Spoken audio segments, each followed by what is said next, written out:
롯은 베드로후서 2장 7절에서도 보면 하나님이 이렇게 말씀합니다. 롯은 의로운 사람이다, 의인이다, 이렇게 하나님이 인정하셨습니다.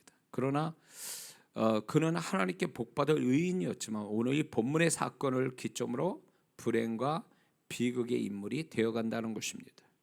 롯의 인생 내리막길의 시작은 이 사건부터였습니다.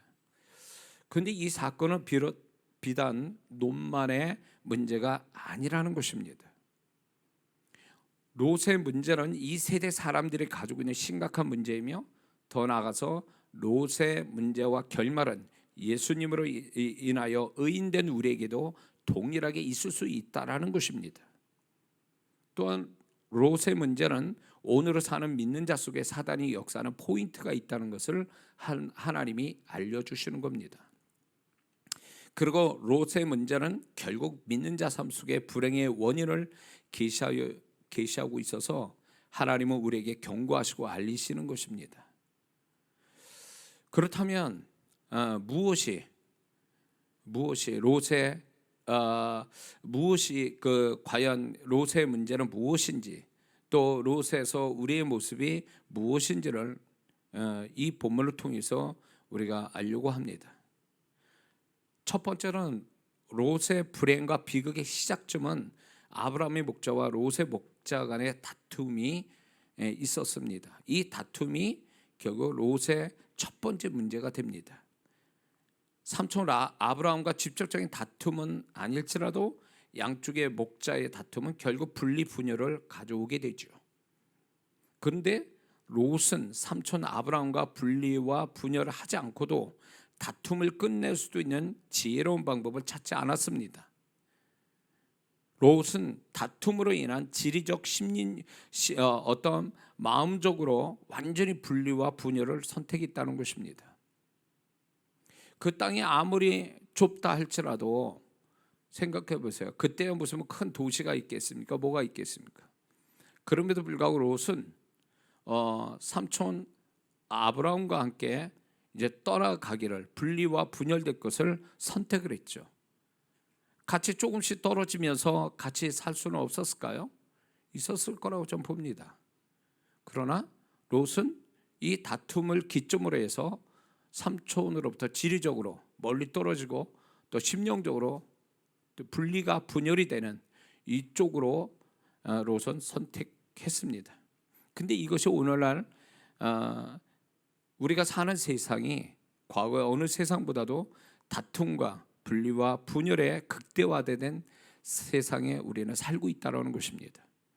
그래서 다툼으로 인해서 분리 분열을 만들어서 서로 불행과 비극을 생산하고 있는 세대가 지금 우리 세대입니다. 그래서 우리나라만 봐도 다툴 일이 많아졌죠. 그거 하나의 현상이 뭐냐면 법원으로 가는 사람들이 많아졌다는 것입니다. 그래서 변호사들이 많이 필요한 이유가 뭐겠습니까? 그만큼 다툴 일이 많아졌다는 얘기겠죠. 우리나라가 그렇게 많아졌고 또 사람들의 관계들이 깨어져서, 그래서 결국은 사람들이 분리되고 분열돼서 혼자 되는, 그래서 혼밥, 혼술, 뭐 이런 혼영, 이런 단어를 우리나라가 많이 쓰고 있는데, 그거는 결국은 혼자 된 사람들이 많아졌다는 얘기죠. 어떤 이유든 간에 혼자 되어진, 홀로 살 수밖에 없는 그런 일들이 우리나라에 많아졌다는 얘기입니다. 그래서 그런 단어들이 생긴 거죠. 가족 간의 다툼이 많아지고, 믿는 자끼리 교회 안에서 다투고, 그것이 개인만 아니라 기업과 기업, 나라와 나라가 다툼과 분리분열이 지금 일어나고 있죠. 대표적인 게 우크라이나와 러시아의 나라의 전쟁이 다툼이 아닙니까? 그것이 결국 수많은 사람들의 불행을 가져오게 됐죠. 분리, 분열, 다툼, 이것은 결국은 사단이 바라는 마지막 때의 우리의 모습이라는 거죠. 사단이 바라는 거라는 거죠. 그래서 이 세상은 점점 주님이 오심이 가까울수록 이 세상은 점점 멸망으로 가는 그런 어떤 모습 중에 하나의 현상이 이거라는 거죠. 다툼, 분리, 분열. 사단은 원래 역할이 이런 역할이에요. 원래 하나님으로부터 분리돼서 타락한 천사장이 사단이 되고, 그 사단은 결국 에덴 동산에서 역사에서 하나님과 우리 아담과 하와 사이를 갈라놓고, 그래서 다툼과 분리와 분열은 사단이 쓰는 아주 자기 본성이면서, 이것은 결국 인간에게 이렇게 최초로 역사하는 하나의 형태가 이 다툼과 분리 분열, 이거라는 것입니다. 다툼이 꼭 분리와 분열을 가져오는 것만은 아닙니다. 그러나 사단은 다툼이 분리와 분열을 가져와서 서로 상처가 되고 손해보게 하는 것이 사단의 뜻이라는 것입니다. 우리는 그렇게 생각합니다. 이거는 우리끼리 성품이 안 좋아서, 성질이 한쪽이 안 좋고 이해를 못해서 오해를 해서 우리는 이렇게 다투고 분리와 분열이 생긴다라고 생각하지만, 그게 성품만의 문제는 아니라는 것입니다. 마귀는 자기가 자기 때가 얼마 남은 줄 알고, 또 믿는 자로 우는 사자와 같이 집어삼키기 위해서 특히 믿는 자들에게 그 배후에서 온갖 불행과 비극의 그 배경에서 역사하고 있다는 것입니다. 그것이 단지 어느 한쪽 성품이 안 좋고 오해되고 성질 나서 막 그렇게 다투고 분리와 분열이 되는 것만은 아니라는 것입니다.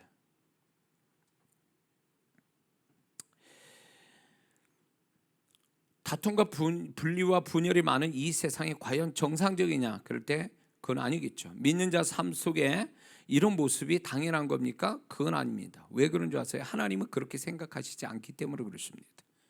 그러면 하나님은 이 부분을 어떻게 생각하신가를 우리는 좀 알 필요가 있습니다. 먼저 우리가 알아야 될 것이, 다툼과 분리 분열의 모습은 어느 한쪽의 옳고 그름의 문제가 아니라는 것입니다. 단지 어떤 다툼의 현상의 문제가 아니라, 다툼과 다툼으로 인한 분리와 분열 그 자체에 대한 본질에 대해서 하나님은 성경을 통해서 분명히 우리에게 말씀하고 계십니다. 야고보서 3장 14절에서 16절을 보면 다툼은 정욕적이고 마귀적이다, 이렇게 하나님이 정의를 내리고 있습니다. 이 말씀은 인간의 죄성의 다툼과 분리 분열은 인간의 죄성의 현상이면서 마귀의 습성을 나타내는 것이라고, 그리고 그것이 마귀에게 속은, 그 다툼과 분리와 분열은 마귀에 속한 것이다 라고 하나님이 단정적으로 말씀하고 있다는 거죠. 단지 우리가 다툼과 분리 분열이 정욕적이다, 우리의 어떤 죄성으로 인한 것이다 라고 얘기하지 않는다는 것입니다. 정욕적이며 마귀적이다 이렇게 얘기하고 계시거든요. 그는 마귀의 습성을 가지고 습성이 나타나는 거다 이렇게 얘기하고 있다는 거죠. 그게 마귀에 속한 것이다 이렇게 말씀하고 있습니다. 그리고 이제 이렇게 말씀합니다. 다툼이 있는 곳에선 요란과 모든 악한 일들이 있음이니라. 다툼의 그 결과는 결국 이런 여러 악한 일들이 발생을 하면서 결국 그것은 그 모든 쌍방간에 결국 불행과 비극과 어떤 문제를 가져오게 된다는 거죠. 마가복음 12장 25절에도 보면 예수님께서 스스로 분쟁하는 나라마다 황폐해질 것이요 스스로 분쟁하는 동네나 집마다 서지 못한다. 이 얘기는 다시 말해서 분쟁, 다툼이 일어나면 다 같이 망한다, 손해난다, 이렇게 주님도 선언하고 계시죠.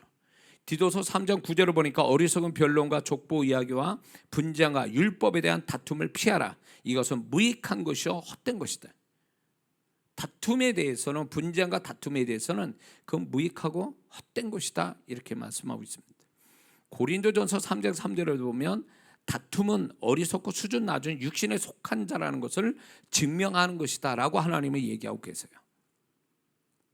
저도 이렇게 돌이켜봐서 내가 설사 잘했다 할지라도 그거 다툼으로 가서 결국은 극한 다툼으로 가서 분리나 잠깐의 분리나 분열은 결국 보면은 나도 손해보고 상대방도 손해를 보게 되는, 결코 그게 옳은 것이 아니고 지혜로운 것도 아니라는 것을 늘 그거를 경험하게 됩니다. 그래서 믿는 사람은 어떤 시기든 이 다툼은 피하는 것이 그게 지혜라는 거죠.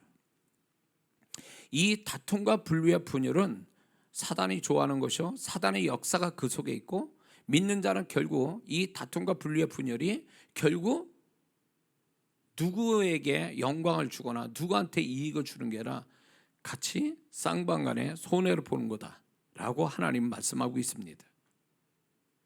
우리는 자꾸 다툼을 하는 이유가 누가 옳으냐 그르냐 이런 걸 가지고 얘기를 하거든요. 근데 본인이 우겨서 싸워서 옳다라고 해서 그게 과연 자기한테 유익이 된 거냐? 그 다툼에서 진 사람은 나보다 더 손해를 보는 거냐? 그렇지 않다라는 거죠. 애초부터 다툼이 없었어야 되는 건데, 근데 다툼을 피하는 지혜와 방법을 찾지 않았기 때문에 결국 다툼이 결국은 서로의 불행을 가져오게 하는 거죠. 사단은 이걸 원하는 거예요. 결국 뭡니까? 망하는 거예요. 같이 망하는 거. 결국 다투어서 승리자는 그 다툼을 배후에서 이기게 한 그 다툼을 만든 사단만 승리자지, 다툼을 하고 있는 어떤 쌍방가는 전부 다 같이 망하는 거라는 거죠. 손해를 보는 그런 거죠. 저는 이제 생각나는 게 지금 이제 조윤규 목사님의 4차원 영의 세계에서 그분이 간증하는 게 잠깐 지금 떠오르는데, 그게 뭐냐면 어떤 부부가 이제 이혼하려고 작정하고 목사님을 불렀대요. 목사님 불러서 이제 저희들이 이혼합니다. 그래서 이제 목사님이 찾아갔다는 거죠. 근데 이 목사님이 첫 번째 한 일이 뭐냐면 이 부부의 이혼케 하고 다툼케 해서 분리와 분열 만드는 귀신부터 축기를 했다는 거예요. 딱 축기를 하니까 이 축기 현상이 일어나면서 그 두 사람이 결국은 화해하고 나중에 그 부부가 자녀를 낳고 정말로 진짜 행복한 모습으로 자기를 찾아왔다라는 간증을 그 책에서 그 목사님 쓰고 있어요. 저는 그걸 보면서 이게 다툼과 분리와 분열이 정욕적인 우리의 어떤 죄성으로만 치우쳐서 해석할 게 아니라는 것을 우리는 알아야 됩니다. 믿는 자의 어떤 식이든 개인의 불행과 공동체 불행을 만들기 위해서 벌리는 그 사단의 작업 하나가 다툼이라는 거죠. 다툼으로 인한 분리와 분열, 이것이 사단이 역사하는 건데, 우리는 이 다툼과 분열을 서로 간의 어떤 죄성만 가지고 탓하는데 그건 속았다라는 거죠. 악한 영이 그 두 사람을, 아니면 그들이 속한 공동체를 무너뜨리기 위해서 사단이 지금 두 사람을 쓰고 있다라는 거. 그 두 사람 사이에서 그렇게 작용하고 있다는 것을 모르니까 모르면 모를수록 사단은 박수치고, 그렇게 모르기 때문에 계속적인 다툼과 분리와 분쟁은 결국은 망하는 거죠. 망하는 거예요.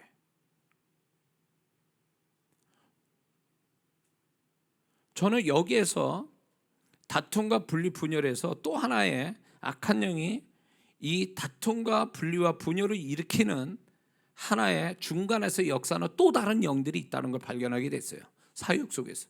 또 저희 가정에서도 그런 걸 발견했는데, 그게 뭐냐면 오해와 이간질하는 영이에요.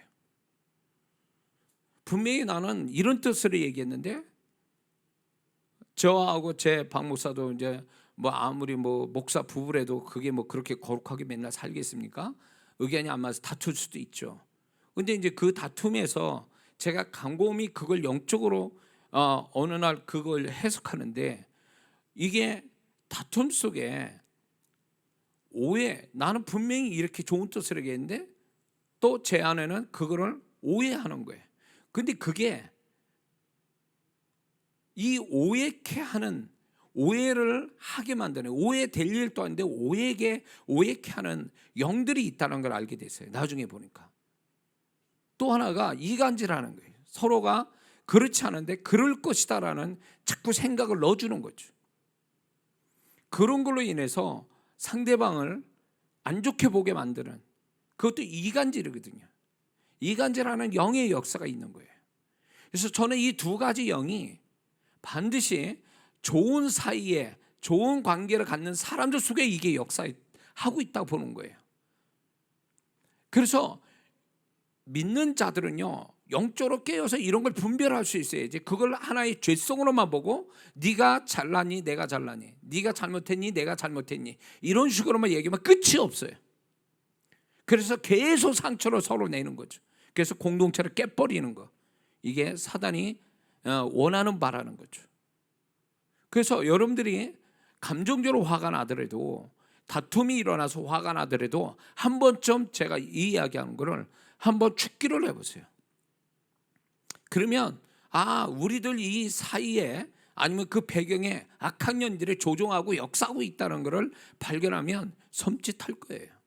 속았구나, 잘못 생각하고 있구나.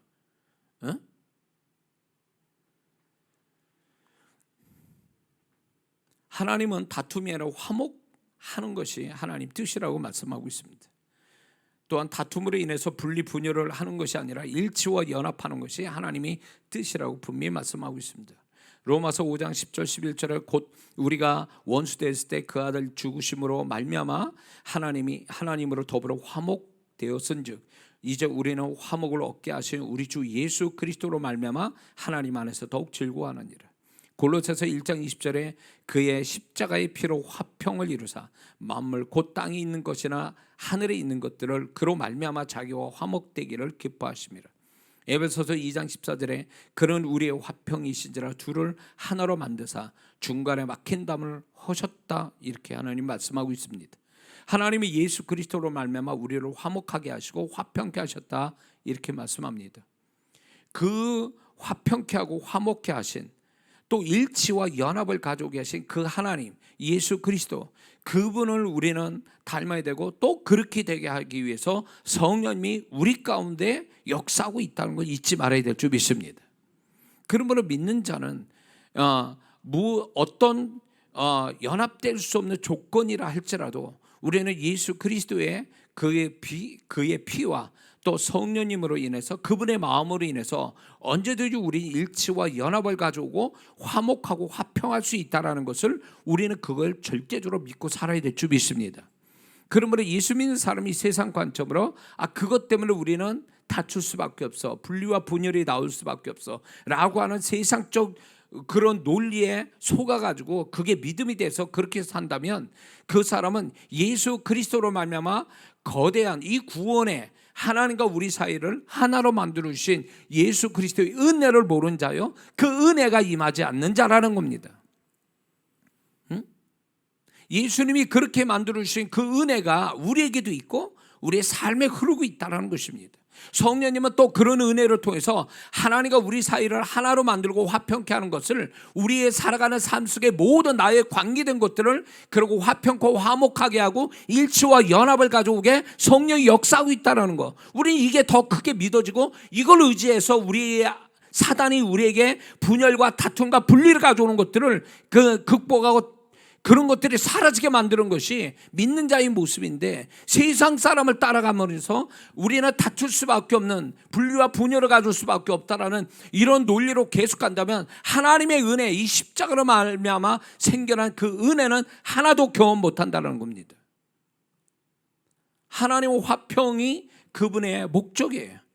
우리 삶에 그거를 하나님과 우리 사이를 그렇게 했다면 우리의 관계된 모든 것도 그렇게 되기를 하나님 바라고 계신다는 거죠. 왜 우리는 계속 다툼 속에서 끝까지 살아가는, 죽는 순간까지 그렇게 다툼이 있어야 됩니다? 왜 있어야 됩니까? 분리와 분열이 왜 있어야 됩니까? 그거는 우리가 만든 거예요. 얼마든지 그런 걸 잠재울 수 있는 영적인 진리와 능력이 우리에게 있음에도 불구하고 그거는 쓰지 않고 그거를 관심 없어 하니까 계속 또 실만하면 또 좀 있으면 다시 또 다툼과 분리와 분열을 또 가져오는.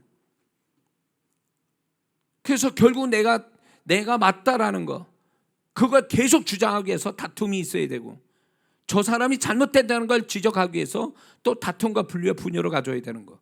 하나님은 그것 동의 안 하신다라는 것입니다.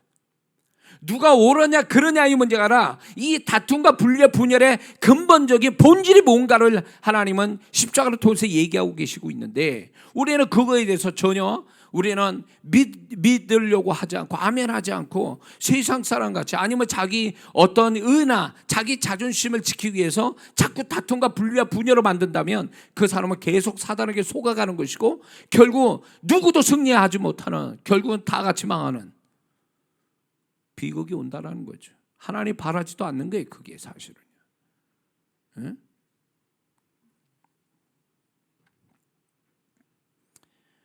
그러므로 우리는 다툼이 일어나지 않기를 기도해야 됩니다. 그리고 다툼이 일어날 때 옳고 그름을 가리는 것보다도 다툼을 멈추는 지혜, 다툼을 멈추는 방법을 먼저 가져야 된다는 거죠. 그리고 다툼과 분리, 분열, 오해, 이간질하는 그런 영들을 죽기를 해야 됩니다.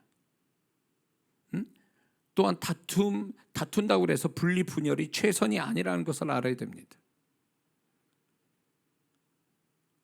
그러므로 우리가 다툼이 일어날 때 예수님을 닮는 모습이 있어야 됩니다. 예수님은 십자가를 통해서, 그분의 희생을 통해서 우리를, 하나님과 우리 사이를 하나로 만들어 주셨잖아요. 화목하게 하셨잖아요. 그것처럼 우리가 예수님처럼 잠깐의 희생, 손해를 봄으로 인해서 그걸 화목과 일치, 연합을 가져온다면, 그렇게 예수님 같은 방법을 택하는 것이 그게 지혜이고, 그렇게 할 때 성령께서 역사하신다는 것입니다.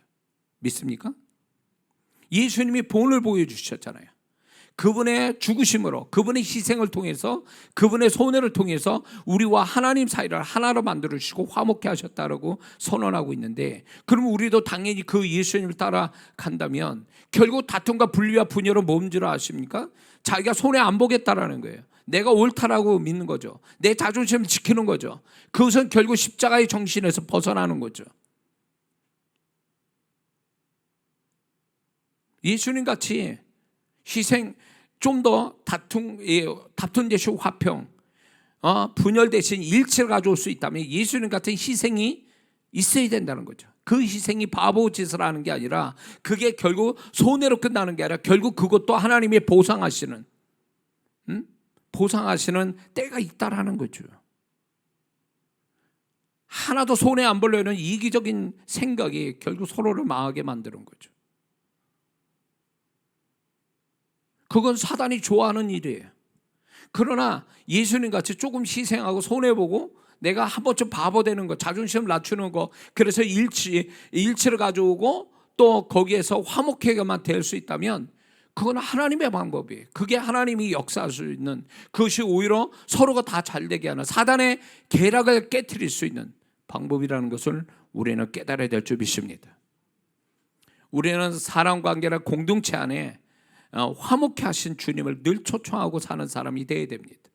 사단이 치고 돌아서 교묘하게 사람들 감정을 건들고 생각을 오해케 하고, 그렇게 함으로 인해서 분열, 다툼을 만드는 이 사단에 속지 말고, 내가 좋은 사람일수록, 사랑하는 사람일수록, 내가 가까운 사람일수록 화목케 하시는, 일치를 가져오시는 주님이 나타나기를, 그분이 임하시기를, 그분을 초청하는 것이 습관처럼 되어야 될 줄 믿습니다. 두 번째, 롯은요, 현재 눈에 보이는 것으로 판단의 기준을 삼았다는 것입니다. 이것이 롯의 두 번째 문제인 것입니다. 롯은 눈에 좋게 보이는 소알까지 미치는 요단강 주변이 하나님 동산 같고 애국같이 물이 넉넉하게 보였다는 것입니다. 그는 눈에 보이는 것이 다이고 사실이고 그게 진실인 줄 믿었다는 것입니다. 그러나 그는 조만간 그것이 불로 멸망받을 땅인 것을 알지 못했습니다. 그는 현재 눈에 보이는 긍정적인 것이 장래에도 그대로 있어 줄 줄을 안 것이죠. 그러나 그것은 그의 착각이었고 자신의 눈에 속은 겁니다. 보는 눈 때문에 불행과 비극의 사람이 되어졌다라는 것입니다. 하와가 늘 봤던 선악과가 왜 그날따라 그게 먹기에 좋게 보이고 눈에 보기에도 즐거우며 사람을 지혜롭게 할 만큼 그런 선악과로 보여졌느냐, 그거예요. 사단의 속임수에 그는 생각이, 보는 눈이 각도가 달라진 거죠. 우리가 보는 눈이 다 똑같이 보질 않아요. 어떤 사람은 긍정적인 사람은 긍정적인 측면에서 동일한 걸 봐도 긍정적인 측면에서 보고 부정적인 사람은 부정적인 측면에서 봅니다. 같은 건데도 불구하고 사람이 어떤 안경을 꼈냐, 어떤 색깔의 안경을 꼈냐에 따라서 또 동일한 걸 봤는데도 동일치 않다라는 거죠. 그건 결국 뭐냐면 자신의 눈에 보여진 것이 그게 전부인 줄 아는 거예요. 그 전부인 줄 알고 눈에 보이는 대로 판단하고 그걸 기준 삼고 그것 따라 행동하다 망하는 거죠. 롯이 그랬던 사람이에요. 아브라함은 그러나 반면에 아브라함은 보이는 대로 살지는 않았다라는 것입니다. 하나님의 약속 따라 보이지 않아 하나님과 하나님의 약속 따라 그분의 인도하심 받아서 그는 멈추기도 하고 진행되기도 했던 사람이에요. 눈에 보이는 대로 사는 게 아닙니다. 그래서 이 롯과 아브라함의 차이는 그거예요. 아브라함은 육신의 눈에 보여진 대로 판단하는 것이 아니었고 롯은 보여지는 것으로 판단의 기준을 삼았다는 게 문제인 것입니다. 사단은 지금 또 우리에게 이 보이는 이 육안으로 보여지는 것을 속이는 경우가 얼마나 많은지 몰라요. 그리고 우리를 타락하게 만드는 것도 이 눈을 가지고 타락하게 만드는 거예요. 하와에게 그렇게 했듯이 우리에게 그렇게 또 한다는 거죠.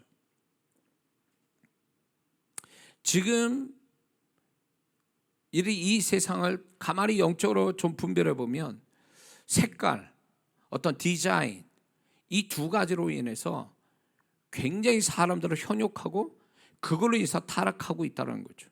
우리나라가 다른 나라보다도 죄가 더 죄의 가지수가 많고 또 우리나라가 다른 나라에서 타락의 속도나 타락의 내용이 왜 많은 줄 아십니까? 그 근본적 이유는요, 눈의 타락이에요. 우리나라만큼 게임 잘 만들고 우리나라만큼 핸드폰, 인터넷 잘 되는 나라도 없어요. 그리고 우리나라가 K 문화라고 그래가지고 그 모든 게 다 뭐냐면 시각하고 관계가 있어요. 그래서 한국 사람이 굉장히 까다로워요. 보는 눈이 까다롭다는 거죠. 그 까다롭다는 것이 결국은 세계에다 영향을 주지만 반면에 어두운 면이 뭔지 아세요? 부정적인 면이 그걸로 해서 세상은 더 타락하게 만드는 하나의 기폭제가 됐다는 거예요. 특히 우리나라가 그렇다라는 거예요. 그게 성경은 이렇게 말하죠. 요한일서 2장 16절에 이는 세상에 있는 모든 것이 육신의 정욕과 안목의 정욕과 이생의 자랑이니 이거는 다 아버지께로 쫓아온 것이 아니라 세상으로 쫓아온 것이라. 안목의 정욕, 눈의 타락, 이 눈의 욕심 이런 것들이 이것도 결국은 세상으로 말미암는데 세상의 임금은 마귀라 했으니 마귀의 영향을 받은 것이 안목의 타락이라는 거죠.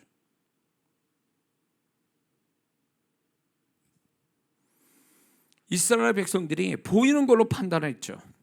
모든 광야에 보이는 걸로 판단하다가 결국 망한 자들입니다. 보이지 않는 하나님, 그분의 보이지 않는 약속의 말씀, 보이지 않는 가나안, 이거를 그대로 믿음으로 바라보지 못했다라는 거죠. 지금 눈에 보이는 뜨거운 그 사막에 지금 보여지는 현장이 그들에게 판단의 기준을 삼았습니다. 그것이 망한 거예요. 롯처럼 망한 거예요. 예수 믿는 사람이 보는 걸로 인해서 자만심 갖고 보이는 걸로 또 낙심하고 절망하고 이런 이 육의 눈으로 보는 것으로 인해서 어쨌든 간에 하나님에 대해서 멀리 떠나고 그것이 결국 죄악을 가져온다면 그 사람은 롯의 모습을 갖고 있는 거죠.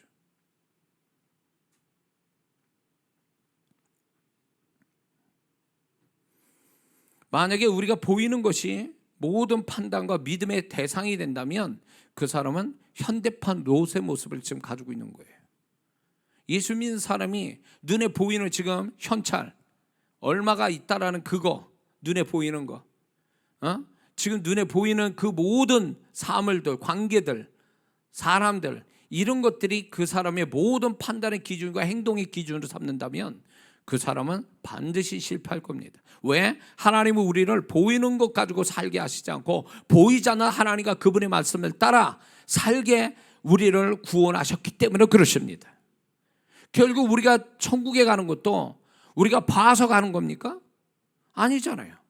하나님 약속을 믿고 하나님 말씀한 걸 믿음으로 삼아서 믿음의 눈을 가지고 살기 때문에 우리는 죽어서 천국 가는 거, 이런 것들을, 또 살아계신 하나님과 함께 더불어 살아가는 것, 이걸 믿음의 눈으로 바라보기 때문에 이걸 가지고 사는 거지, 보이는 거로 산다면 그 사람은 세상 사람이라는 거죠.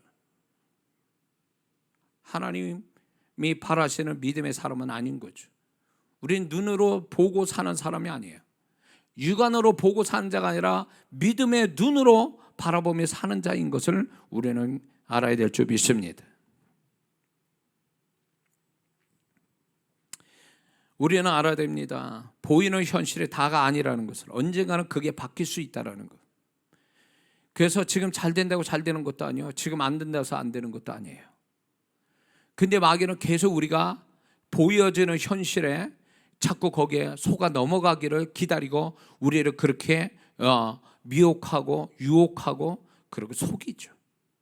하와가 왜 선악과가 그날따라 그렇게 좋아 보였을까요? 사단이 속인 거죠. 그것처럼 오늘 우리가 현실을 보면서 계속 우리를 속이는 거예요. 안 좋은 현실 만나면 너 하나님 떠났어, 너 하나님께 벌 받는 거야. 응? 그래서 절망하게 만들죠. 좋은 환경이 오면 네가 잘나서 그렇게 된 거야, 하나님 없이 네가 잘해서 그렇게 된 거야. 계속적으로 그렇게 보이는 것으로 자꾸 우리를 이렇게 저렇게 속이는 거죠. 좋은 환경이 있으면 그것 때문에 하나님을 우습게 여기고, 그리고 가까이 오지 않고 지 멋대로 살고, 환경이 안 좋아서 그런 환경을 보게 되면 절망해가지고 그것 때문에 하나님께 가까이 가지 않고, 그러니까 이렇게도 저렇게도 결국은 모든 것이 결국 보이는 걸로 판단하고 그것 때문에 그렇게 행동했다면 그 사람은 하나님 약속과 하나님과 더불어 하나님에서 멀리 떨어져 있는 사람이라는 거죠. 그래서 하나님께서 우리를 고난을 허락하시는 것도 보이는 걸로 살지 않게 하시고, 그 고난 뒤에 모든 걸 주관하시는 하나님을 바라보게 하시기 위해서, 그 눈을 갖게 하기 위해서 하나님께서 그 고난을 통해서 육신의 눈을 감게 만들고 영의 눈을 뜨게 만드시려는 하나님의 계획이 거기 있는 거예요. 우리가 너무 육신에, 우리가 보이는 거에 아주 부들부들 떨고 그게 전부인 것 같고 그게 믿음으로 삼으니까, 야, 너는 잘못된 믿음을 갖고 있어. 그 믿음을 다 깨버리기 위해서 네 현실이, 그 믿었던 현실이 어떤가를 내가 보여줄게. 네가 믿었던 그 모든 것들이 그게 믿을 대상이 아니라는 걸 내가 너로 증명해 줄게, 이러는 거예요.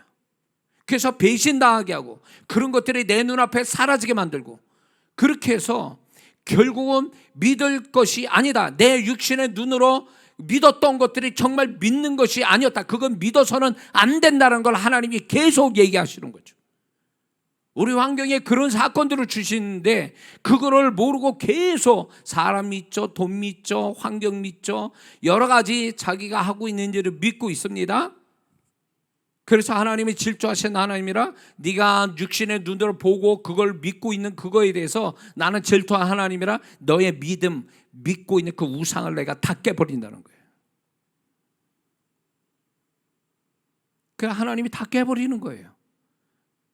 그래가지고 본인이 이건 믿을 대상이 아니구나, 믿는 거에 대해 뒤통수 맞고 믿는 거에 그 믿음이 믿는 것만큼 나한테 해주지 못한 그 배신감을 느껴 이렇게 절대적으로 그런 것들을 느꼈을 때, 이거는 아니구나, 이게 내가 육의 눈으로 보고 그걸 믿었던 게 잘못이었구나, 이제 육의 눈으로 믿었던 걸 이제 눈을 감아서 더 이상 믿지 말아야지. 그때 비로소 새로운 하나님에 대한 믿음을 갖기 시작하는 거예요. 보이지 않는 것을 믿는 믿음이 시작되는 거죠. 근데 아직도 그걸 눈치 못 채고 깨닫지 못해서 계속 보이는 걸 계속 믿고 있는 거죠. 계속 배신당하고 계속 뒤통수 맞고 계속 그거에 믿음만큼 나한테 주지 못하는 것들에 대해서 그거를 절망하면서도 그걸 못 버려요. 육신의 눈을 보는 걸로. 어떤 때는 하나님 이렇게 사단이 숫자를 가지고 나를 공포심을 넣어줄 때가 많아요. 절망하고 공포, 두렵게 만들어요. 한 예로 의학적 수치라든가 아니면 내가 가지고 있는 여러 가지가 어떤 수치로 딱 나올 때 그 숫자가 사람을 너무너무 절망에 빠지고 두렵게 만들어요. 그럴 때 주님께서는 그게 전부가 아니다. 그게 믿을 대상이 아니다. 그 모든 계산을 뛰어넘어 숫자를 뛰어넘어 역사하신 그 하나님, 보이지 않지만 함께 하신 그 하나님을 끝없이 바라보게 하시고 의지하게 만드는 이 훈련을 제가 지난날에 배워왔거든요. 여러분은 어떻습니까? 여러분들은 자꾸 육신의 눈으로 뭔가 그게 자기도 모르게 믿어지고 그게 판단의 기준이 되고 그것이 자기의 즐거움이나 어떤 그 하나님을 가까이 오지 않을 만큼 하나님을 우습게 볼 만큼 하나님에 대해서 게으를 만큼 그게 자신한테 믿음을 주고 그게 소망을 주고 그게 축복을 준다고 생각하는 것들이 있습니까? 조심하세요. 하나님이 곧 그 믿음을 깨부실 작업을 하실지도 몰라요. 그분은 질투하신 하나님이에요. 너는 나만 바라라. 너는 나만 믿으라. 너는 나만 바라보아라. 이 믿음을 갖게 하시려고 너는 육의 눈으로 보이는 걸로 사는 자가 아니라 보이지 않는 걸 보는 것처럼 하고 사는 자다. 이걸 계속 가르치는 거예요. 그래서 우리가 육의 사람이 아니요 영의 사람이다. 우리가 보이는 숫자로 사는 사람이 아니라 믿음으로 사는 자인 것을 하나님 계속 우리에게 강조하고 계시죠. 만약에 제가 계산이 믿음되고 보이는 그 계산에 따라 살았으면 목사 안 됐죠. 벌써 목회 그만뒀을 거예요. 답도 안 나오고 수고한 만큼 결과도 없고 상처는 받고 무슨 세상 일 또 열심히 하면 뭘 해도 보상인데 보상도 없고 그런 초반에 목회 초반에 그런 모습이 있을 때 그거에 대한 갈등도 갖고 지난날 지금 와보면 참 부끄러운 모습인데 그랬단 말이에요. 저도.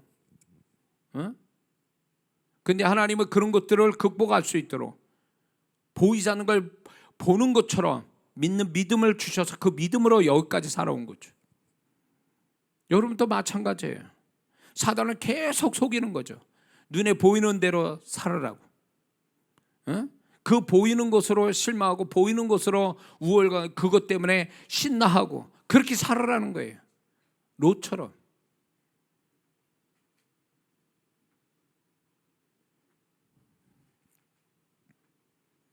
우리가 지금 보이는 건 다 가짜예요.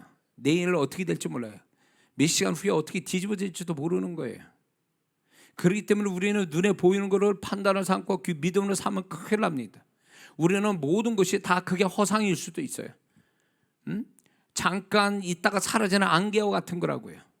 근데 롯은 그거를 삼촌 아브라함을 떠날 만큼 그게 강렬했다는 거예요.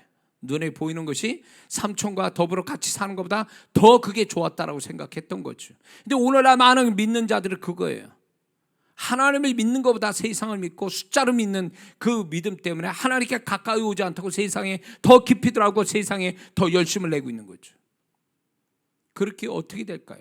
롯은 거기가 얼마 후면은 멸망시켜 소돔과 고모라 성이라는 걸 그는 깨닫지 못했습니다. 사단은요 우리에게 눈에 보인 좋은 것들을 가지고 유혹하는 거예요.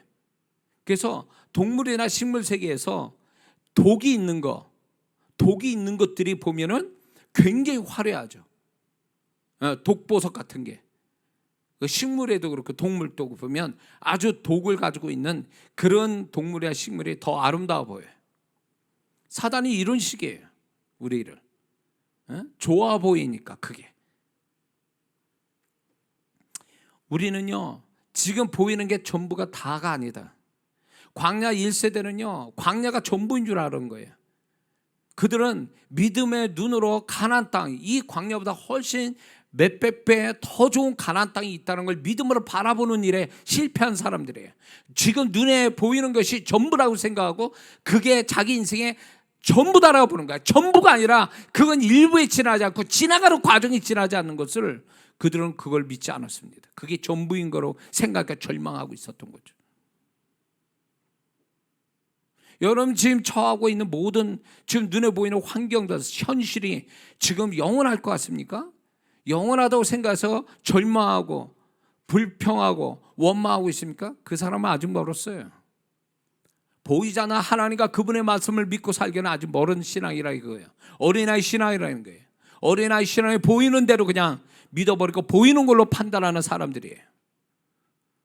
그래서 하나님은 보이는 것을 믿지 못하게 계속 우리를 훈련해 가시는 거예요. 우리의 삶을 통해서. 봐라 말이지, 네 믿었던 그 인간 뒤통수 치지 않니? 네가 믿었던 그 계산 언제가 다 날아가잖아. 그거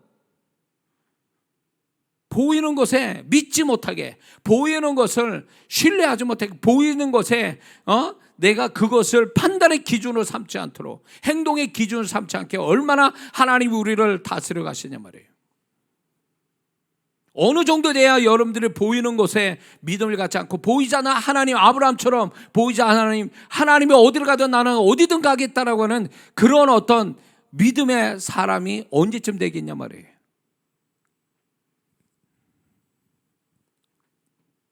이제 이 나이 되니까 신앙생활 50년쯤 하니까 겨우 요게 조금 된 거예요, 목사인 제가.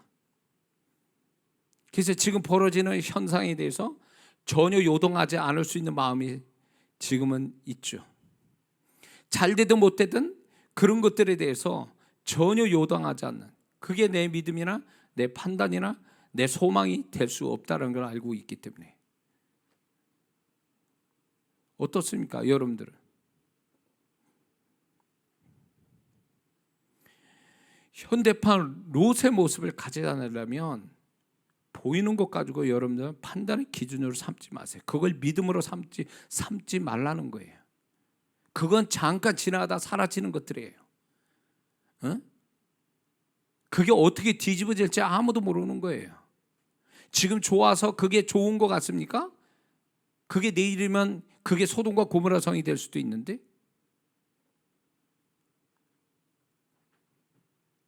저는 하나님께 가까이 오지 않고 하나님의 인도하심을 받는 것을 거부한다면 그 사람은 반드시 눈에 보이는 걸로 살고 있다라는 하나의 증거라고 보는 거예요.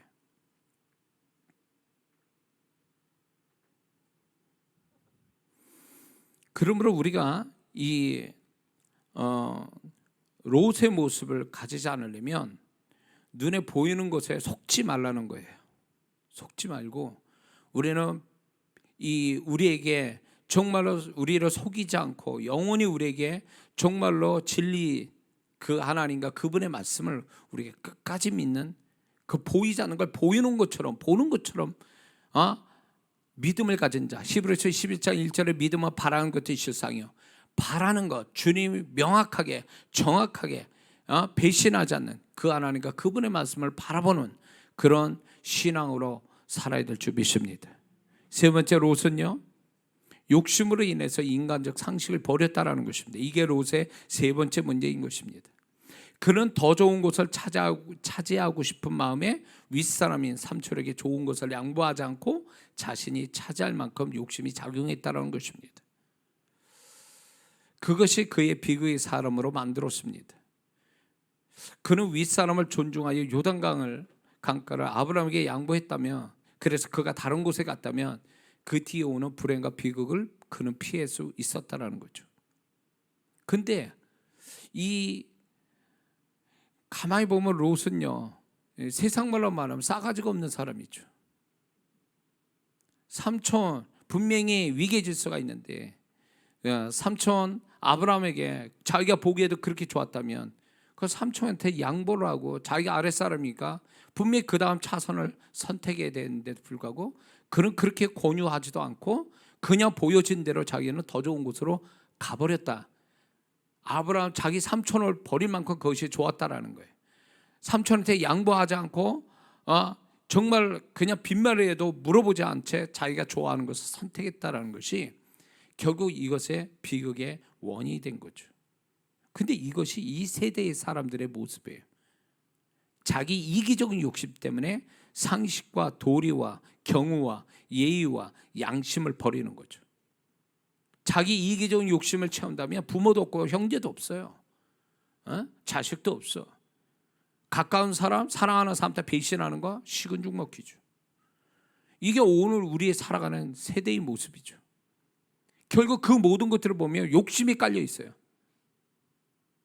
우리 성도분들은 모르겠어요. 강남에 있는 성도분들은 그런 문제가 있을 줄 모르겠는데 우리 성도분들은 그런 문제가 없을 거라고 봅니다. 그게 뭐냐면 형제간의 재산 싸움 같은 거.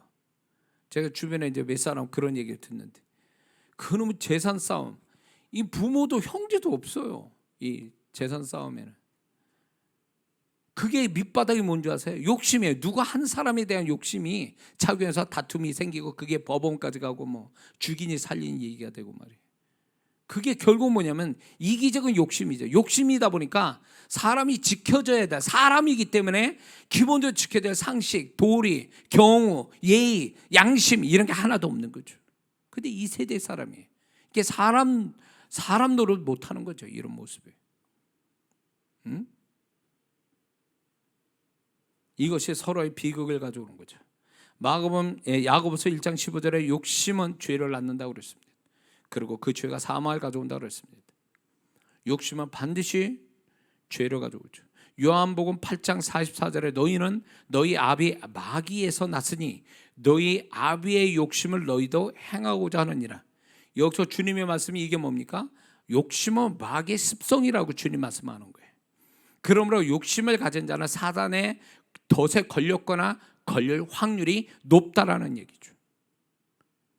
그리고 욕심은 예수님이 씨 뿌린 비유 속에서도 심령에 말씀의 열매를 맺지 못하게 하는 원인이 되게 하는 불량한 심령이라는 것을 여기서 얘기하십니다.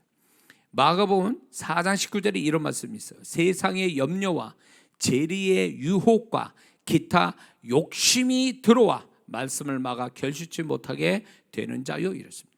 그러므로 그 욕심 자체도 결국 하나님의 어떤 신앙이 성장하고 내면이 좀 더 하나님이 원하시는 내면을 가져가는데 가로막는 불량한 심령의 형태 하나가 뭐냐면 욕심이라고 얘기하시는 거예요.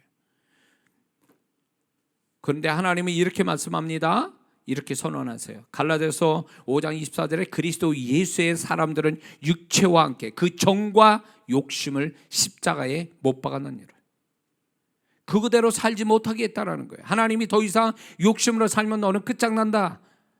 나는 이미 네가 욕심대로 사는 거에 대해서 이미 나는 살지 못하게 십자가에 못 박아버렸다라는 거예요. 선언하고 계시는 거죠. 그러므로 예수 믿는 사람은 욕심대로 살아가다가는 망하는 거예요. 망하는 지름길이에요. 응? 욕심이 뭘까요? 욕심은 만족이 없고 불평만 있고 감사도 없고 더 원하는 것이 많다면 그건 욕심이 작용하고 있는 거예요. 욕심이 감사하는 사람이 있습니까? 욕심 가진 자가? 욕심은 만족할 줄 모르는 습성을 가지고 있죠. 그러므로 무엇이든 자기가 자족하고 감사가 없다면 그 사람은 욕심이 작용하고 있는 거예요. 그거는 뭔가가 작용하고 있기 때문에 감사가 안 나는 거죠. 그리고 뭔가 지금에 있는 게 만족하는 게 아니라 뭔가를 더 원하고 있어요. 원하고 있다면 그 사람은 욕심이 작용하는 거예요. 욕심은 결국 하나님이 그를 축복하지 못하게 만드는 거죠. 광야 산에 욕심을 부렸던 자들이 결국 광야에서 죽임을 당하죠.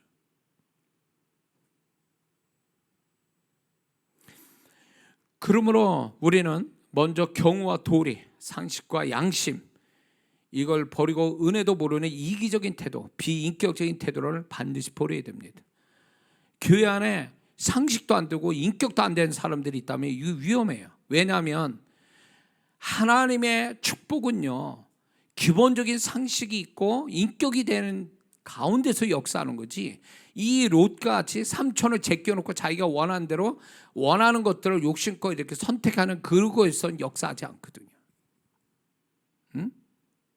그래서 저는 이제 사람 관계에 있어서 또 하나님이 일을 해나가는 데 있어서 하나의 분명한 기준점이 있어요. 그게 뭐냐? 욕심이 있냐 없냐. 나 자신이 욕심이 있냐 없냐. 그리고 어떤 관계 속에서도 욕심이 있냐 없냐. 하나를 보면 열을 안다고, 욕심이 있냐 없냐를 보면은 그 사람을 알아볼 수 있거든요. 욕심이 있는 사람은 반드시 상식과 어떤 경우와 도리를 또 양심을 버릴 확률이 높거든요. 그리고 우리는 어떤 것에 대하여 자신의 욕심인지 아닌지를 좀 분별할 필요가 있다는 것입니다. 이게 욕심인지 아닌지, 야망을 욕심으로 대체해가지고, 욕심을 야망으로 대체해가지고 그 욕심 부리는 것을 자기가 야망을 갖고 비전을 갖고 산다, 꿈을 갖고 산다라고 착각하는 사람도 있어요. 욕심인지 아닌지를 자기 스스로가 좀 점검할 필요가 있습니다. 욕심이면 반드시 사단이 치고 들어올 확률이 높습니다. 욕심 부린 자는 죄를 짓게 돼 있어요. 욕심을 부린 자는 상식과 경우와 도리와 양심을 버릴 확률이 높다라는 거죠. 사단은 그 우리가 가지고 있는 욕심을 반드시 사용하고 있다는 거 잊지 말아야 됩니다. 그래서 이 롯은요, 기본적인 상식을 버린 자기의 이기적인 욕심으로 인해서 결국 자기 발등을 자기가 찍게 되죠. 만약에 롯이 굉장히 상식적인 사람이다, 양심도 있고 그랬다면 이런 비극은 만나지 않을 수도 있다는 거예요. 장차 올 그 비극을 피할 수도 있었다라는 거죠. 그러니까 그 욕심 부린 그것이 결국 자기 불행을 자기가 스스로 불러들이는 원인이 됐다는 것입니다. 조금 돈을 더 벌자고 죄 짓고 욕심으로 인한 죄 짓다가 다 망하는 그런 경우가 얼마나 많습니까? 사람 관계에 있어서도 여러분들이 이게 있습니다. 사람 관계에 있어서 기대감, 그 상대방에 대한 기대감이 큰 것은요, 일종의 어떻게 보면 그 사람 밑바닥에 그 사람을 향한 욕심이 있기 때문에 기대감을 더 갖게 되거든요. 그 기대감에 못 미치면 배신감을 느끼게 되죠. 상처를 받습니다. 그러니까 사람 관계도 그래서 깨져버리는 거예요. 그리고 욕심 있는 사람 관계에 욕심 있는 사람은 사람을 목적으로 삼는 게 아니라 사람을 수단으로 여기는 사람들이 있어요. 언젠간 이 사람은 사람부터 버림당하게 돼 있어요.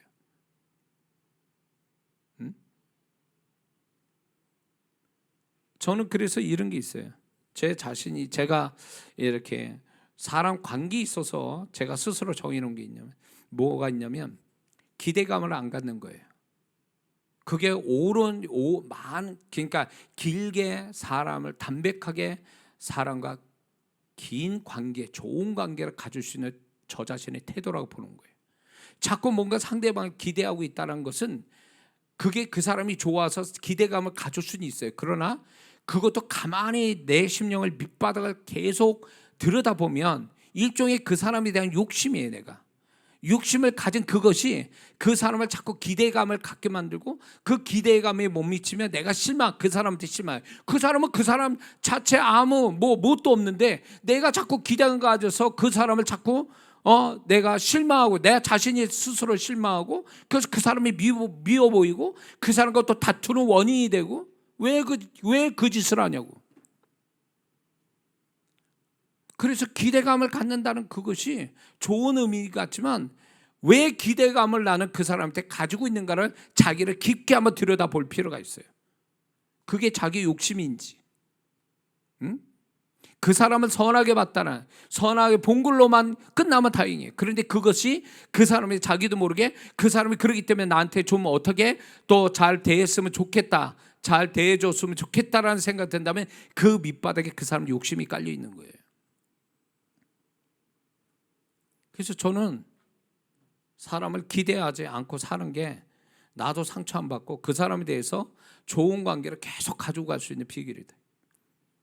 그렇게 생각됩니다. 여러분은 어떨는지 모르지만. 그래서 우리가 내가 욕심을 가지고 있느냐 없느냐 이런 거에 대해서 어떻게 보면 우리가 좋은 계획을 세웠다, 어떤 비전을 갖고 있다, 꿈을 갖고 있다, 소원을 갖고 있다라는 것이 그게 좋은 뜻하지만 그게 출발이 나의 욕심에서 출발이 됐다면 내려놔야 돼요. 하나님 그거 동의하지 않습니다. 제가 이 훈련을 주님으로부터 받는데 저도 이게 구분이 잘 안 됐어요. 주님, 제가 기도 가운데 하나님 이렇게 되기를 바랍니다 라고 기도를 그렇게 주야장창 하고 있었는데, 주님께서 그런 것들이 이제 제가 욕심의 한 형태로 하나님께 그렇게 간구하고 있다는 걸 가르쳐 주시는 거예요. 그건 네 욕심이지. 응? 내가 너에게 그것을 어떻게 생각하는지 너는 물어봤느냐는 거예요. 나한테 물어봤냐? 응? 네가 그것이 이루어지면 그 다음에 어떻게 할 건데 네가? 이런 거에 대해서 저는 내가 가지고 있는 어떤 그 소망, 어떤 바람, 어떤 소원, 이런 것들이 저는 나는 그게 올바른 거고 그게 정당한 거고 그건 선한 거라고 생각했는데, 주님이 그걸 응답하지 않는 것 때문에 제가 고민하고 그러다가 주님이 깨닫게 하신 게 그거예요. 넌 그게 출발이 네 욕심에서 출발된 거예요. 그때부터 제가 이제 저같이 되라는 얘기는 아니에요. 그러나 저의 간증입니다. 이건 뭐냐면 더 이상의 그분 앞에 내가 계획을 갖거나 바람과 소망을 갖지는 않아요. 그때로부터 지금까지 어떤 일이 성사가 되기 위해서 기도는 하지만 내가 어떤 이게 더 잘 되기 위해서 어떻게 되어지는 거는 기도를 안 한다는 거예요. 왜? 내가 그게 욕심으로 내가 기도하는 건지 아니면 그분의 뜻이 이루어지기 위해서 기도의 사역을 내가 하고 있는 사람인지 나도 잘 구분이 안 되거든요. 다만 그 일이 주님의 일이 잘 되기를 바라서 그거는 기도는 해요. 그러나 그 이상 기도는 하지 않는다는 거죠. 내가 꿈이다, 비전이다, 소원이다라는 걸 그거를 덮어주셔서 그걸로 그런 단어로 써가면서 내 욕심, 내가 가지고 있는 욕심을 성취되는 것을 바라는 기도는 더 이상 안 한다라는 거예요. 그러나 많은 성도분들이 보면은 이런 게 있어요. 자기의 바람과 소망과 비전과 소원들이 정말 그게 하나님 앞에 좋은 거라고 생각하지만 결국 가만히 들여다보면 자기 욕심에서 출발이 되는 것들이 많다는 거예요. 그 욕심에 출발이 돼서 어떻게 되는 줄 아세요? 그게 하나를 이루어지면 딴짓거리 한다면 이 사람은 하나님 뜻대로 하는 게 아니었어요. 자기 욕심이 성취된 거에 대해서 그 욕심대로 그는 육신의 정욕 따라 움직였을 뿐이라는 거죠.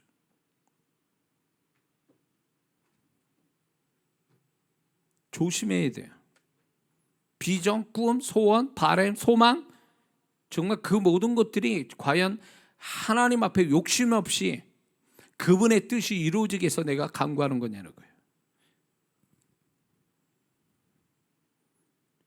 결국 그런 것들이 너 그렇게 되면 너 어떻게 할래? 그 다음에 딴짓거리 하는 거지. 딴짓거리 하면 그 사람은 이미 증명된 거예요. 이게 하나님 원하는 바를 이루어드리기 위해서 내가 수고한 게 아니라는 얘기지. 자기 잘 되기 위해서 자기 잘 먹고 잘 살려고 자기 편하자고 그렇게 하나님께 애쓴 거지. 그 욕심이에요, 그것도. 그러니까 정말 이 사람이 욕심으로 출발이 된 거냐 아니면 하나님의 의, 그 나라 그 일을 위해서 수고한 거냐는 그것이 응답이 되는 그 순간부터 봐야 돼. 그 다음 보면 알 수 있어요.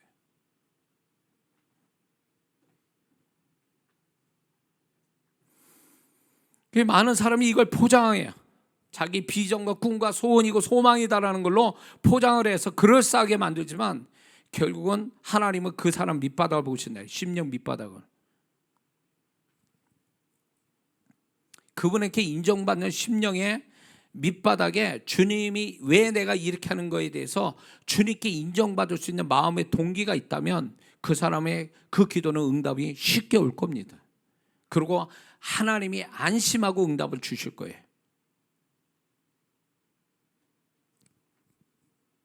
자, 네 번째 롯은요, 축복의 사람, 삼촌 아브라함을 곁을 떠나고 축복의 현장에서 이동하였고 축복의 시간을 소멸시켰습니다.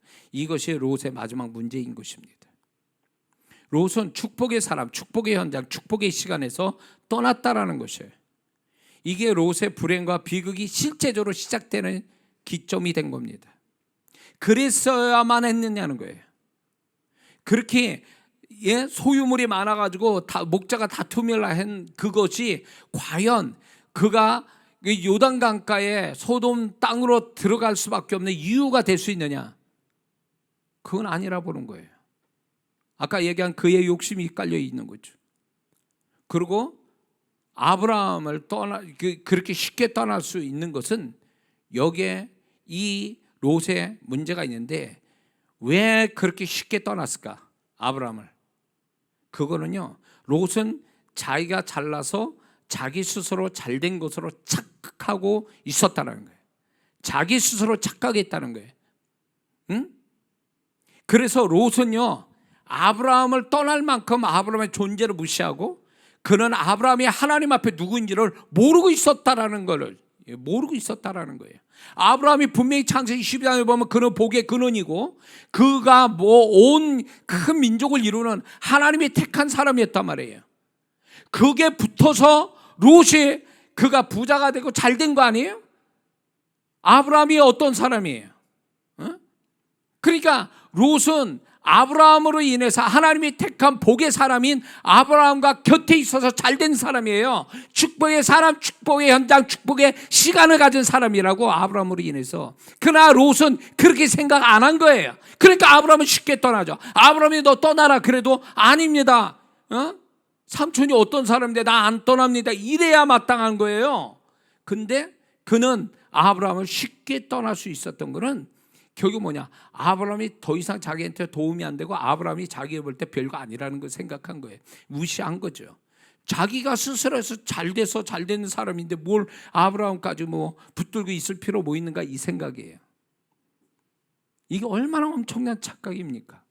아브라함 때문에 잘 된 그 인생이 그 다음에 어떻게 됐습니까? 아브라함의 곁을 떠나니까 어떤 인생이 됐냔 말이에요. 끝내는 어떻게 그의 인생이 결말해졌습니까? 그게 다 원인이 어떻게 돼 있는 거예요? 축복의 사람, 축복의 시간, 축복의 현장을 떠났기 때문에 이 벌어진 일 아닙니까? 롯은 이거를 몰랐던 거예요. 그걸 무시한 거예요. 이 세 가지를 무시한 거예요. 축복의 사람, 축복의 현장, 축복의 시간을 무시하고 살았던 거죠. 그래서 그 다음에 온 시간들은 뭐예요? 그 다음에 만난 사람이 누구예요? 그 다음에 만난 현장이 어떤 현장이었냐고. 그러니까 이게 롯이 자기 스스로 잘난 척한 거죠.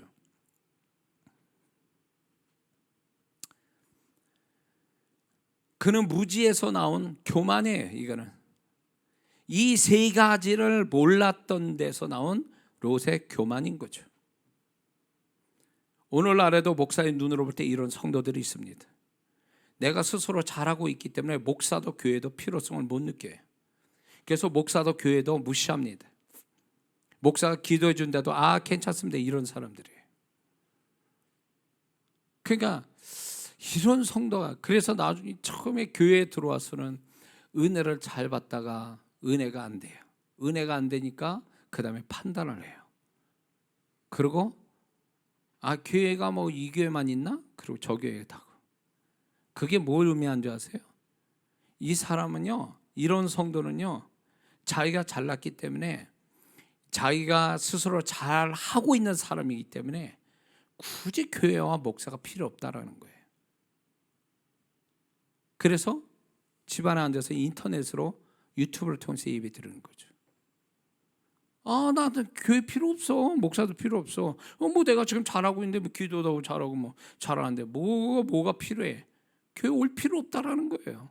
성도들 중복기도 필요 없어요. 목사 필요 없어요. 왜? 나 혼자 다 할 수 있으니까. 이 성도가 모르는 게 뭔지 아세요? 롯과 같이 세 가지를 모르는 거예요. 축복의 사람, 축복의 현장, 축복의 시간. 따로 있다는 걸 몰라요. 목사는 왜 있게요? 교회가 왜 있는 거예요? 그게 왜 필요하냐고. 하나님 말씀에 있잖아요. 이장원 목사 개척해서 교회가 있는 겁니까? 그분이 세우신 거잖아요. 교회도 그렇고 저도 다 주님의 통로자가 되게 혼자서 안 되는 성도들을 도우라고 그만한 권위를 주시고 능력 주셔서 목사가 된 거고, 교회라는 걸 통해서 하나님이 이 공동체를 통해서 공동체에 흐르는 축복을 주려고 성도들을 불러 모으고 그랬는데, 이 교회하고 상관없이 교회 생활 안 하는 성도들이 많습니다. 그러니까 이런 성도예요. 성도를, 구원받은 성도를 세 가지로 구분을 시킨다면 이거예요. 세상 구원받고 세상 속에 아예 파묻혀서 사는 그 부류, 한 부류가 있고, 그 다음에 중간에 뭐가 있냐면 교회 다니는 것도 아니고 세상 사람도 아닌 중간에 자기 혼자 신앙생활하는 그룹이 있어요. 그리고 최상의 성도는 교회 생활하면서 공동체에서 주시는 축복들을 경험하며 사는 아주 정상적인 성도가 있어요. 세 부류의 성도가 있어요. 나는 지금 영상으로 참여하는 성도분들 중에 이런 성도가 없기를 바랍니다. 중간에 서 있는 성도, 교회도 필요 없고 목사도 필요 없어서 유튜브를 통해서 이장 목사 은혜 주고 또 다른 은혜 주는 목사 있으면 그 유튜브를 찾아서 찾아 듣고 은혜 받으면 또 온라인으로 또 헌금 보내고, 그런 성도가 없었으면 좋겠습니다. 그 성도는 모르고 있는 거예요 지금. 롯이 세 가지를 모르듯이 이 세 가지를 모르고 있는 거예요. 하나님은 믿는 자들이 세월이 갈수록 축복이 더해지기를 바라십니다. 믿습니까? 그래서 믿는 자가 축복의 사람, 축복의 현장, 축복의 시간을 떠나지 않고 그런 쪽으로 계속 흘러가서 축복이 더하시기를 하나님은 바라십니다. 그런데 사단은 이걸 끊어놔요. 사단은 이 세 가지를 끊어놓고 사라지게 만들고 떠나게 만들어요. 롯과 같이 떠나가게 만들어요. 그래서 그 사람이 교만을 쓰게 됩니다. 어떤 성도는 이런 성도 있어요. 교회 생활 안 합니다. 여러 가지 이유가 있어요. 교회 생활 안 하는 이유가. 상처도 받고 막 이러니까 교회 생활 안 해. 교회 생활 안 해도 자기는 삶이 잘 굴러가거든요. 그러니까 나는 교회도 필요 없어, 목사도 필요 없어, 이렇게 하다가 정말 정작 자기가 혼자 해결하지 못한 문제가 딱 만나질 때 허둥지둥. 그래서 자기 힘으로 이제 불가항력적인 문제구나, 이런 걸 알 때 그때 가서 뭐 목사 찾아러 다니고 교회 찾아러 다니는 성도들을 자주 목격합니다. 하나님이 그의 교만을 깨트리고 뭐가 문제인지를 가르쳐 주시는 거죠. 저는 우리 주오심 성도님들이, 저는 이 교회 찾아오고 우리 교회 성도 되는 분들이 태도를 보면 알 수 있어요. 정말로 정말 교회가 필요하고 또 이 목사가 정말 자신한테 필요하다고 느껴지는 그 성도는 정말 성도로서 교회 생활을 할 자격이 되는 성도들이에요. 그런 성도가 주님의 손길을 경험하고 공동체 축복을 받는 사람들이거든요. 그런데 그게 아니라 그냥 어쩌다가 오는 거예요. 그러다가 재미없거나 아니면 나 혼자 해도 되겠구나 하고 안 오는 성도들, 정기적으로 신앙생활 안 하는 성도들이 있어요. 그 성도는 교회 생활을 해도 축복이 안 되는 사람들이에요. 이런 사람들. 응? 혼자 다 할 것 같으면 교회가 왜 필요해요? 혼자 다 할 것 같으면 목사는 왜 필요할 것 같습니까? 응? 이게 사단이 바라는 모습에 다 끊어놓고 혼자 되게 만드는 거, 홀로 신앙생활하는 거, 이게 사단이 오늘날 성도들한테 바라는 모습이라는 거예요. 연합하지 못하게 하고 공동체, 영적 공동체에 흐르는 축복을 경험하지 못하게 만들고, 영적 권위자인 대표자인 목사도 목사로부터 흘러가는 축복을 받지 못하게 하고. 축복의 사람은요, 세 가지가 항상 이렇게 세 가지가 항상 있어요. 축복의 사람, 축복의 현장, 축복의 시간. 이게 없어지면 축복이 있을 수가 없어요. 자기 노력과 열심만 가지고는 축복이 생기질 않아요. 이 세 가지를 항상 하나님이 이 세 가지를 가지게 만들어요. 축복의 사람은. 그래서 자기의 노력과 애씀이 이 세 가지 속에서 빛을 보게 만드시는 거지, 이 세 가지를 떠난 데서 축복은 있을 수 없어요. 롯이 그래서 어떻게 됐습니까? 이 세 가지에서 떠나서 롯은 인생이 어떻게 됐냔 말이에요. 그러므로 여러분도 한번 생각해 봐야 돼요. 나는 이 세 가지를 가지고 있는지, 축복의 세 가지 요소를 갖고 있는지. 만약에 이게 없다면 무엇 때문인지 한번 생각해 봐야 됩니다. 사람, 현장, 때, 이런 걸 굉장히 중요하게 여겨야 됩니다. 그리고 자신이 뭔가 이루어지는 것은 이 세 가지가 이루어져서 잘 되게 하는 거지, 자기 혼자 하는 데서 잘 될 수는 없다라는 걸 아셔야 됩니다. 그래서 이 롯의 모습이 어쩌면 믿는 자들이 이 네 가지 모습의 롯의 모습이 우리한테 있다면 굉장히 위험하다는 거죠. 그래서 하나님은 우리가 이 롯의 모습이 사라지도록, 혹시 있다면 그거를 버리도록 오늘 우리에게 말씀하고 있는 줄 믿습니다. 그래서 정말 아브라함처럼 하나님이 인도하심 받고 보이지 않는 것을 보는 것처럼 믿는 믿음을 가지고 살고, 그리고 하나님이 정해준 현장과 때와 그런 어떤 사람을 놓치지 않고 살아가는 이런 아브라함의 모습을 가지고 우리가 또 살아가기를 바라고 계실 줄 믿습니다. 그러므로 여러분 안에 롯의 모습이 있거든 버리고 아브라함 같은 모습으로 축복된 사람 되기를 주의 이름으로 축원합니다. 기도하겠습니다.